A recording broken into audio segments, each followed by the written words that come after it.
they want. But the big thing about it is it helps investigators understand if somebody's lying. So in a lot of cases, we have a time where somebody claims self-defense and they say, oh my God, they were coming at me and I shot them.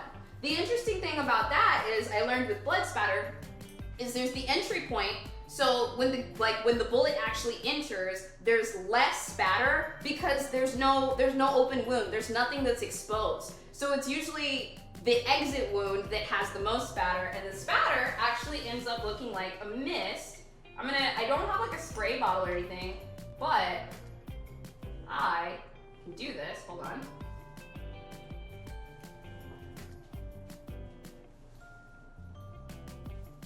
Oh my God, my misting is on point! Oh, I did it! I practiced this before. You see a mist that looks like this. This is specifically a gunshot mist. Yeah, so sometimes in crime scenes, there's not gonna be any misting present at all, but they know that it's a gunshot. But if they see this, they know for sure that there was a gunshot wound. So the interesting thing about this is, if somebody is in an interrogation and they say that somebody came at them, and then they go and they look at the crime scene, but the exit spatter on the wall indicates that the person was shot execution style, the interesting thing about it is that now the interrogators aren't gonna be like, oh, we're gonna arrest you right away, but they're gonna push on it because what you said doesn't match up with the blood patterns. Let's just fucking go for it. I'm gonna wait. I was gonna do cast off. I think we're just gonna do another movie pattern. High velocity splatter. We're gonna go for this one a little bit higher up. Okay, here we go.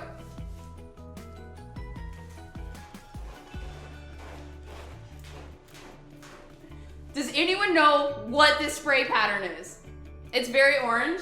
Oh, yeah, that's how we know it's synthetic.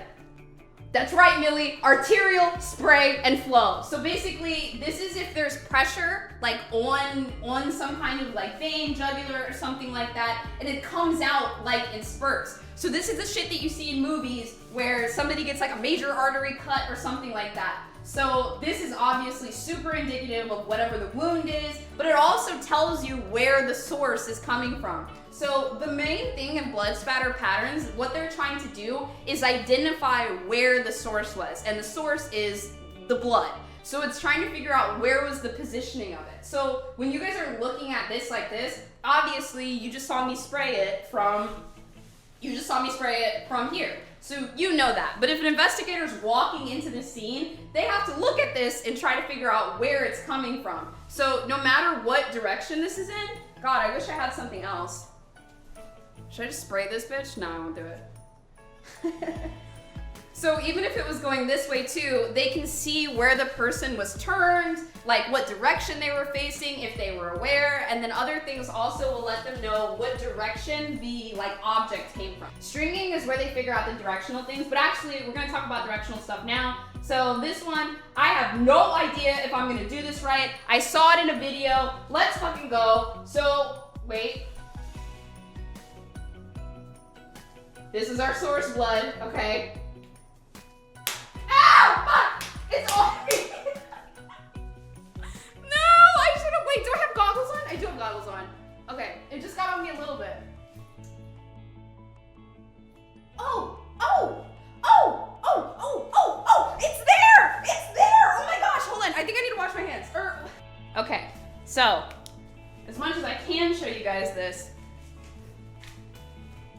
can you guys tell what's particular about these? Okay, let's do it, guys. Teardrop shape, correct? Directional! Yes, Nova, that's exactly what I wanted to hear. Sorry if anyone else already saw that. Okay, so you guys saw that when I held my hand, I kind of held it right here, and I just did this. So basically what forensic people can do is they can tell where the source of blood was, as well as the impact, by using these directional patterns. Because if you look here, I want a big one. That's a pretty big one. If you look, the blood is no longer in a circle, like here with these spray patterns, we have circles because it was just going straight back this way. But this is blood that directionally was cast this way. So then we have these little tails, they're oval shaped, and they kind of show that the blood skewed that way, which means our source came here from the middle. And I can't show you guys, I can kind of show you this, but you won't be able to see it as well. But these blood spatters are exactly the opposite. So both of them converge, hold on, both of them converge right here in the middle, and that tells us where the impact actually happened. So I explained to you guys earlier that there's something called cast off. So I feel like by now, I hope this makes sense, our source is basically the source of blood. So if somebody was hit on the back of the head, that wound on the back of their head is the source, okay? So the main thing with blood spatter is identifying the source, the amount of force, and where everything happened.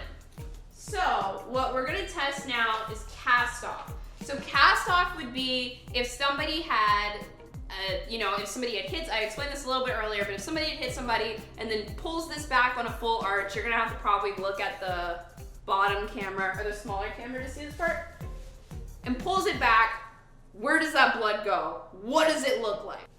I have two different objects that might work for our source. I'm gonna try a sponge. So we're gonna soak this sponge up as though this is like a wound or something, and we're just gonna hit it with a hammer. That's the plan. Ow! Oh no! I can't even tell if there's anything behind me, but it is all over my floor. Oh no! I mean, wait, that's what's supposed to happen, right? Oh shit, that's not even cast off. I think that's just like a medium velocity hit.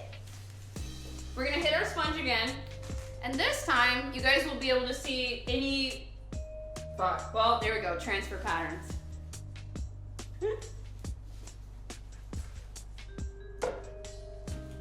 Okay. Oh no! Oh no! I just have to do it!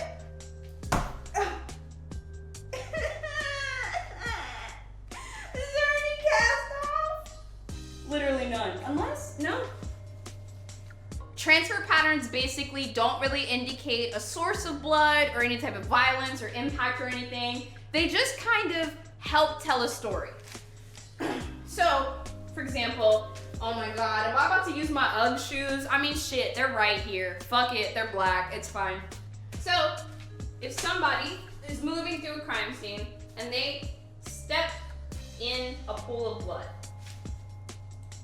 they're not gonna probably step in it all the way. It's gonna look something like this.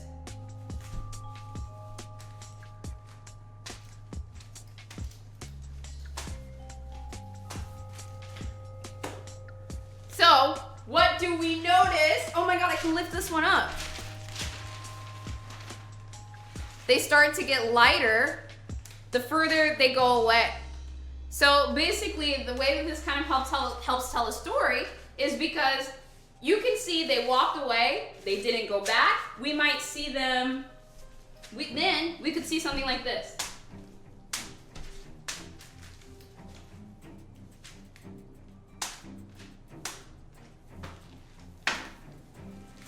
So something like this, where we have shoes in one direction going this way, they exit out this way, but then the same shoe is coming back in a different direction. They hit the blood spot again and then keep going. Something like this might indicate a cleanup or an attempted cleanup. So that's what I mean by these blood patterns can kind of tell a story for investigators. And it's a really good way to see if people are fucking lying.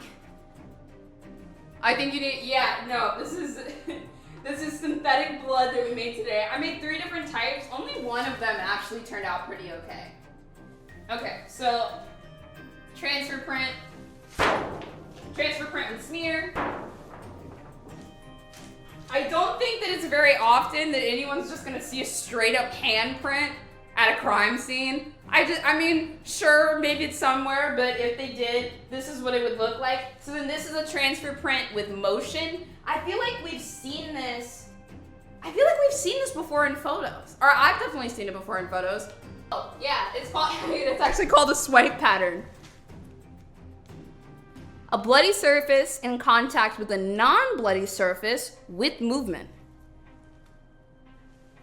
Dude, I literally can't see anything through these. Okay, I think the last pattern I'm gonna do is another transfer pattern, just so we can see